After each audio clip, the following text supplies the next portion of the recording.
bumi tempat kita berpijak usianya sudah miliaran tahun. Sebelum akhirnya ditinggali manusia pertama yakni Adam, bumi menurut ahli tafsir sudah ditinggali oleh beberapa makhluk.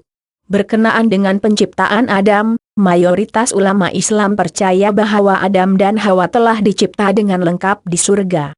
Mereka kemudiannya dihantar ke bumi usai memakan buah yang terlarang. Keturunan mereka mengisi populasi bumi dan memulai sejarah manusia. Menurut ahli tafsir pada saat bumi berumur 8.000 tahun, keadaannya masih kosong di sini sudah terdapat banyak biji sawi putih. Kemudian Allah SWT menciptakan seekor unggas yang bernama Tabirunasar.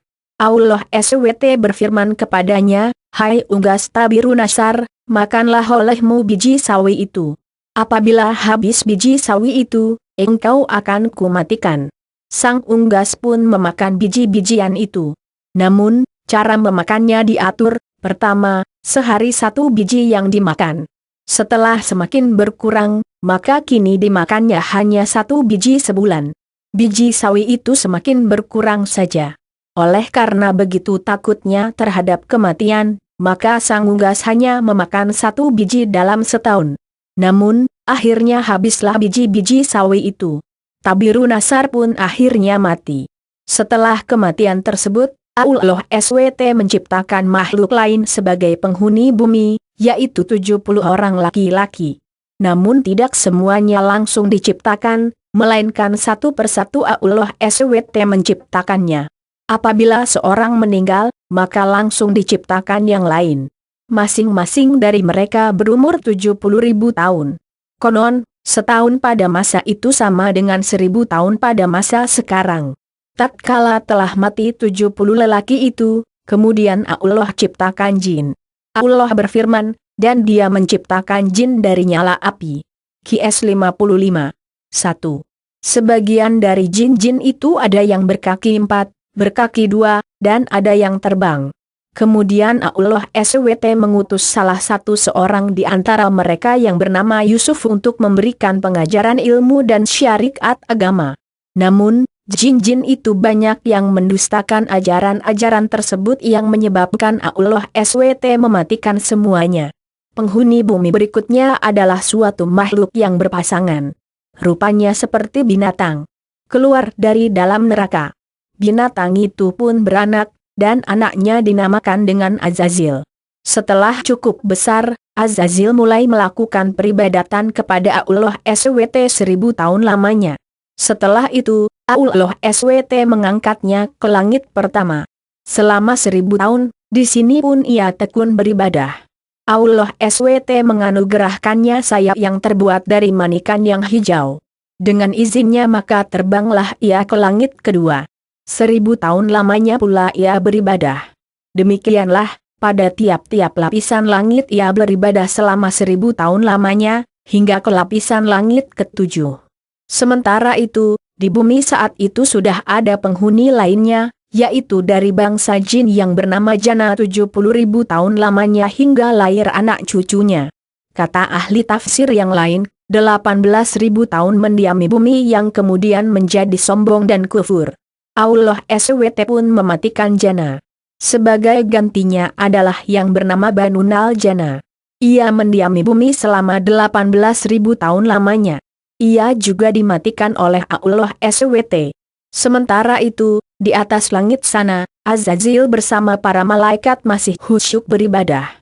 Azazil menjadi penghulu para malaikat selama 7.000 tahun lamanya dalam beribadah.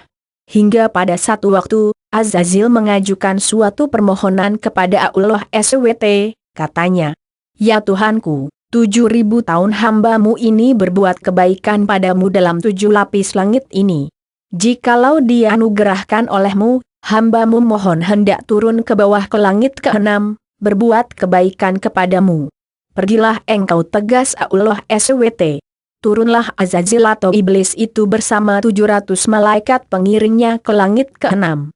Setelah merasa cukup, ia pun memohon izin lagi kepada Allah SWT agar diturunkan ke langit ke-5. Di langit ke-5 pun ia memohon diturunkan ke langit yang di bawahnya, dan demikian seterusnya hingga sampai mereka di langit dunia.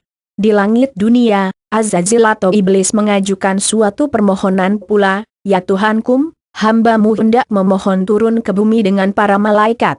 Bahwasanya hamba-Mu hendak beribadah kepadamu di bumi itu. Ya Tuhanku, betapa Bananul Jana telah banyak berbuat kerosakan di muka bumi. Anugerahkanlah atas hamba-Mu ini bersama para malaikat berbuat kebaikan kehadirat-Mu di muka bumi itu." Allah SWT pun mengabulkan permohonan Azazil itu. Diturunkanlah ia bersama 700 malaikat yang mengiringnya untuk beribadah di muka bumi, setelah sebelumnya Banunal Jana dimatikan karena banyak berbuat kerusakan. Setelah 8.000 tahun lamanya beribadah, iblis mencoba mengemukakan ungkapan hatinya bahwa di muka bumi inilah ia begitu betahnya, dan tidak ada tempat lain yang membuatnya demikian betah. Dan memohon agar selamanya ia berada di muka bumi untuk berbakti kepada Allah SWT. Sampai pada satu waktu, Allah SWT berkehendak menurunkan suatu keterangan kepada Azazil. Firman-Nya, "Ingatlah ketika Tuhanmu berfirman kepada para malaikat, sesungguhnya aku hendak menjadikan khalifah di muka bumi." Qs 2:30. Mendengar firman tersebut, iblis menjadi berduka, disebabkan dengkinya. Mereka, para malaikat, pun bertanya kepada Allah SWT mengenai siapa yang akan menjadi khalifah itu. "Adam namanya," jawab Allah SWT. Mereka berkata, "Mengapa engkau hendak menjadikan khalifah di bumi itu orang yang akan membuat kerusakan padanya dan menumpahkan darah, padahal kami senantiasa bertasbih dengan memuji engkau dan mensucikan engkau?" Allah SWT berfirman, "Sesungguhnya aku mengetahui apa yang engkau tidak ketahui." Qs 2:30.